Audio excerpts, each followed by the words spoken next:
When someone is convinced they can read you, you're going to try to explain yourself to them, and you're going to see very quickly they get overwhelmed by your reality and the possibility of your reality because they never considered that you had one that was different than their own. And so if they came to a conclusion about how they've read you without actually being a perceptive person, because that's the danger, is a lot of like unself-aware people are making diagnoses without curiosity.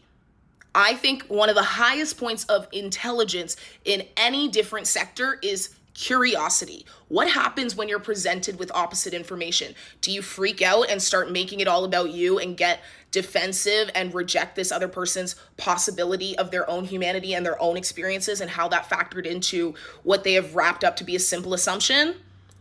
Some people are scared of the bottom of the iceberg, right? And they will scream at the top of their lungs, no, I saw the tip of the iceberg. What do you mean there's a bottom to it? And in my experience and in my personal opinion, there's always an over-explainer and an under-explainer.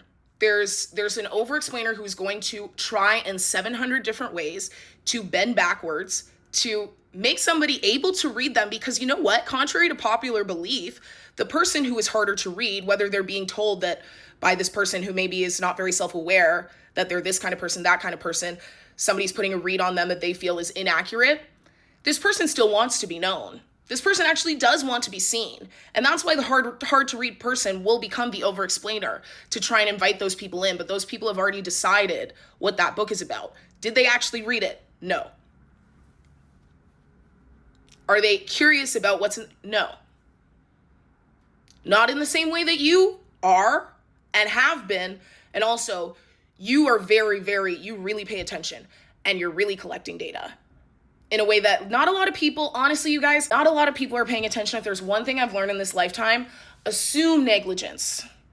Assume negligence, assume people are not reading things, assume people are not putting two and two together in a way that is generally compassionate and thinking about. Most people are not like that. Not, some people are obviously, but generally, honestly, most people are a little bit negligent in whatever area of attention and paying attention to how other people move, especially if you want to factor identities in, like the way a woman of color moves in spaces is a lot more aware of what's going on and why and how and whose dynamics are with what than a white man, because she had to be. So it's a much sharper tool. And because it's a sharper tool, when you pull it out, other people think, whoa, I don't have that sharp tool. Why are you pointing it at me? And it's like, and it will feel like an attack because people aren't great communicators when they're talking about real feelings. Yeah,